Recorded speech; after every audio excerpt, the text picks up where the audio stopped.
Finally, I'm proud to introduce Keith McVey of Akron, Ohio, Branch 148, our National Hero of the Year.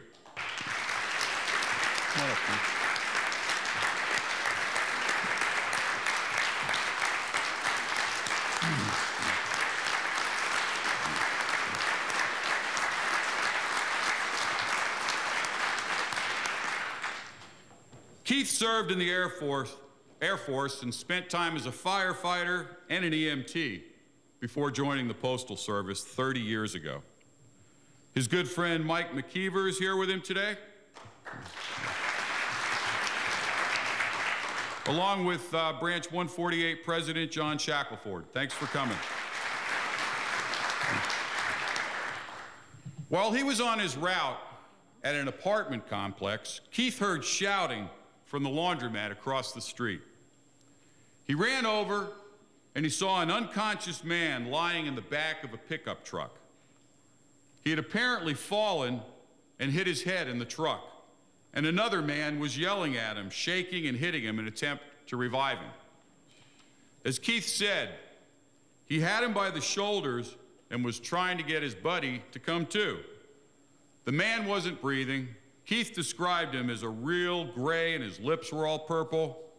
So Keith and another man carefully pulled the victim out of the pickup. They placed him on the ground to start CPR. Keith started chest compressions and forced air into the man's lungs. A woman joined the group and held the man's wrist while she was searching for a pulse. Suddenly, the man started to revive. Keith explained, "I was as surprised as anyone when he started to breathe again." Paramedics arrived a few minutes later to take the man to the hospital. As I mentioned before, sometimes our heroes show so much situational awareness that they have the chance to perform other heroic acts. And that's how it is with Keith. Almost 20 years ago, Keith witnessed a teenager who had tried to take his life by jumping off a pedestrian bridge on a cold, wintry day. Keith rushed to the boy, covered him with blankets, and helped keep him alive until an ambulance arrived. But that's not all. Almost 2 years to the day before this latest feat, Keith jumped in a nearby lake and pulled out a little girl who was drowning. As Keith says of his trifecta, if you will, after 3 times, I'm beginning to think there might be a little divine intervention of some sort. Keith, you are the best intervention anyone could hope for.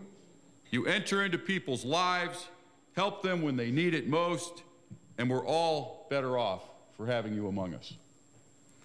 It is my great honor to present to you, on behalf of all the letter carriers across the nation, this small token of our esteem and gratitude. Keith, you are NALC's National Hero of the Year.